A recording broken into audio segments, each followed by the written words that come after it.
This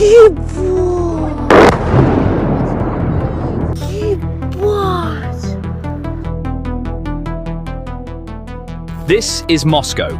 The 13 million strong metropolis is reeling from the largest instant revenge attack in modern history. Since the beginning of 2026, Ukraine has targeted Russia's most critical regions every day. From Crimea to Kaluga, from Saratov to Samara. However, Moscow has been the center of the attacks for a week now. The capital has been plunged into its longest and darkest period of civil chaos. All of Moscow's airports are paralyzed.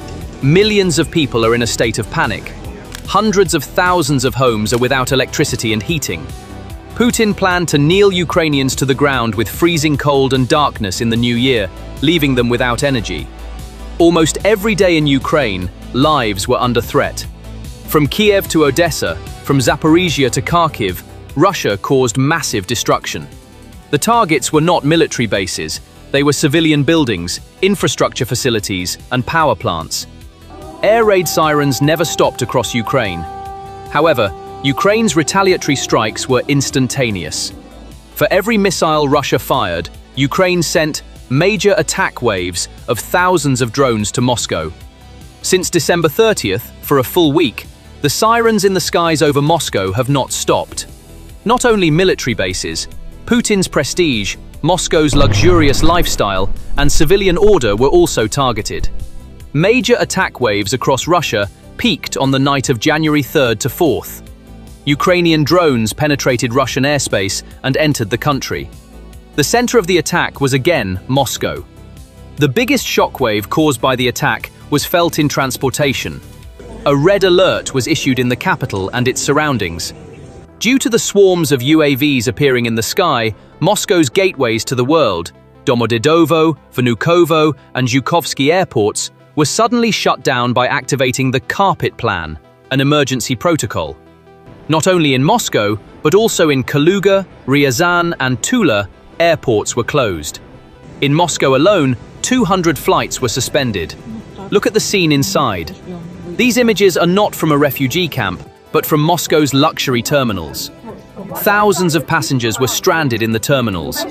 People are sleeping on benches and on top of their luggage. Complete chaos and panic reign at the airports. Flights are being largely cancelled, delayed, and tickets refunded. This disruption occurred during one of the country's busiest periods in terms of transportation and tourism, when many Russians were on vacation and traveling domestically and abroad. The New Year and Orthodox Christmas holiday dreams of hundreds of thousands of Russians were dashed. The capital, Moscow, had not yet recovered from the shock of the attack and crisis that plunged hundreds of thousands of people into darkness during the New Year holidays. Starting on December 30th, Moscow was under heavy drone attack. Ukrainian news sources report that approximately 300 unmanned aerial vehicles were already sent to Russia that night alone. Domodedovo Airport has been closed since that day. Approximately 100,000 people in the Moscow-Podmoskovsky region were left without electricity. On the night of December 30th to 31st, a widespread power outage occurred in the Moscow region. It was reported that over 600,000 subscribers were left without electricity, and a drone threat was declared in the region. It is reported that repairs will not be completed until January 7th. Not only attacks, but also bad weather conditions paralyzed flights. Bad weather conditions caused major flight delays at Pulkovo Airport in St. Petersburg and Khrabrovo Airport in Kaliningrad. In Kaliningrad, 24 arrivals and 20 departures were delayed. At Pulkovo, 49 departures and 26 arrivals were affected. The worst situation applies to Nordwind passengers. They have been unable to fly to Kaliningrad since December 29th. Over 100 people have been stranded for 3 days. They were given meal vouchers worth 500 rubles, approximately euros, and 5 hours of hotel accommodation. The Russian Defense Ministry announced that Ukraine has been targeting Moscow with drones every day since the beginning of 2026. The Russian Defense Ministry stated that as of midnight on Sunday, January 4th, Russian air defense systems had destroyed 57 of the 437 drones shot down over Russia in the Moscow region. So Ukraine had paralyzed Russia with over 500 drones in a single night.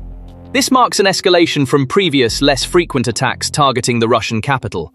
This chaos, which has been ongoing for nearly a week, was no ordinary retaliation. It was one of Ukraine's longest-lasting revenge attacks against Moscow to date. However, what happened in Moscow on the night of December 4th was not just a civilian shutdown. The Kubinka airbase, home to Russia's elite Russian Knights aerobatic team, was shaken by explosions. Putin's most trusted airbase and civil aviation center were simultaneously trapped. On the night of January 4th, the second and technically more destructive phase of the attack took place in the Samara region, 800 kilometers southeast of Moscow. Ukraine's long-range drones targeted Rosneft's massive Novokuybishevsk oil refinery. This was not a randomly selected fuel depot. This facility played a critical role in Russia's production of high-octane gasoline and jet fuel. When drones struck the distillation towers, the refinery's most sensitive point, more than 10 explosions lit up the night sky. Satellite data and images shared by local residents confirmed that flames were rising into the sky and that the facility's operational capacity had been completely wiped out.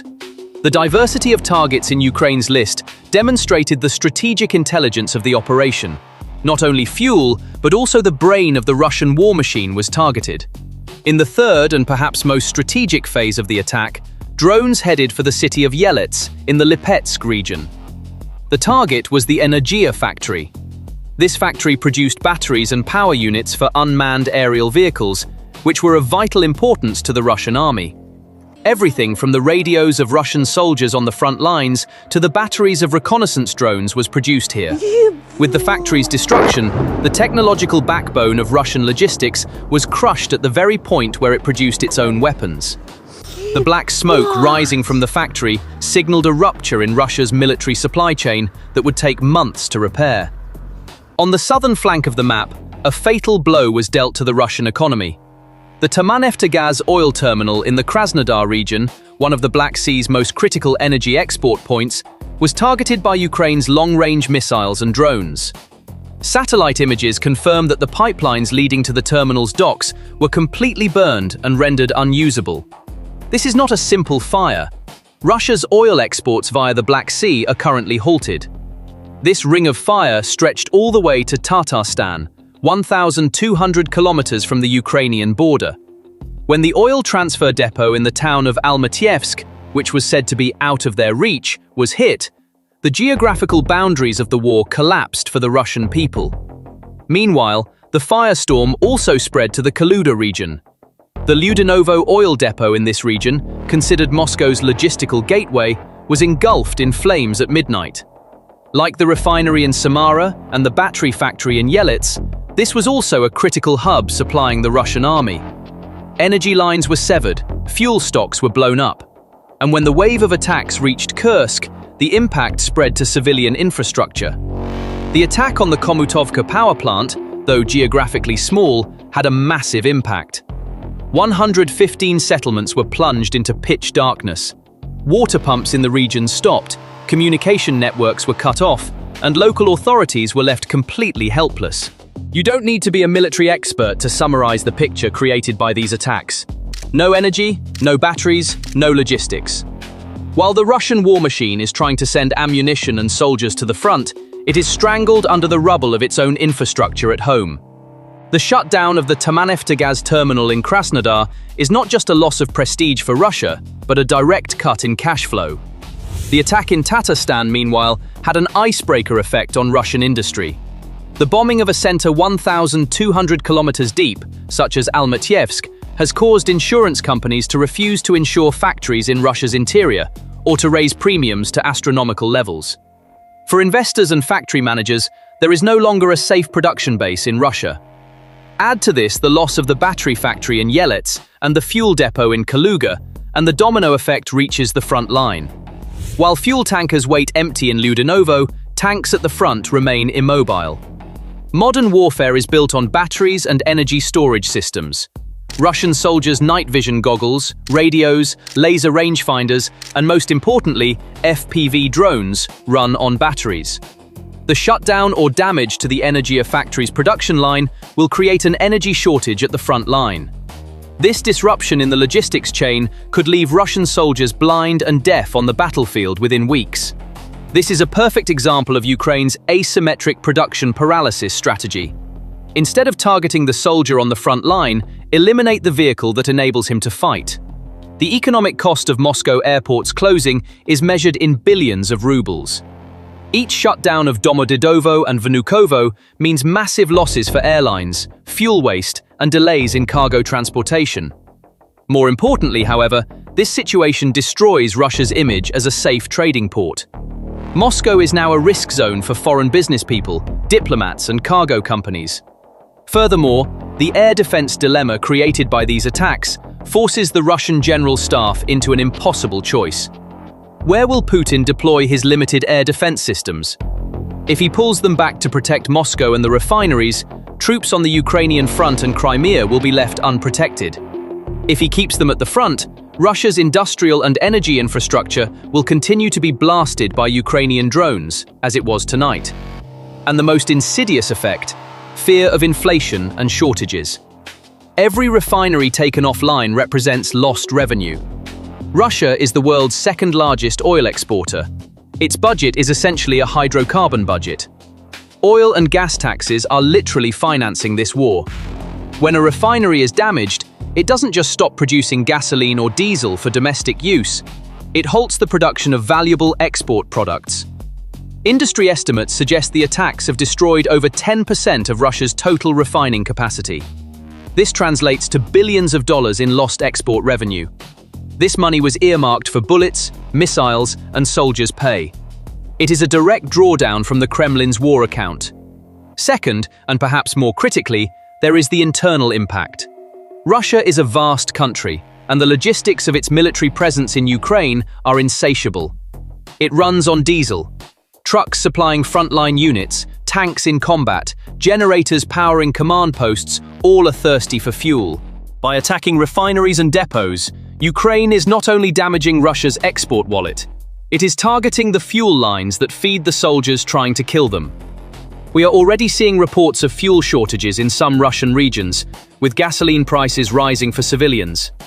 This creates a brutal internal choice for the Kremlin. Prioritize fuel for the army, risk angering the public and crippling other industrial sectors, or spread the pain and risk slowing down the war effort. The Russian people are now learning the cost of war not from television screens, but from gas station labels and power outages.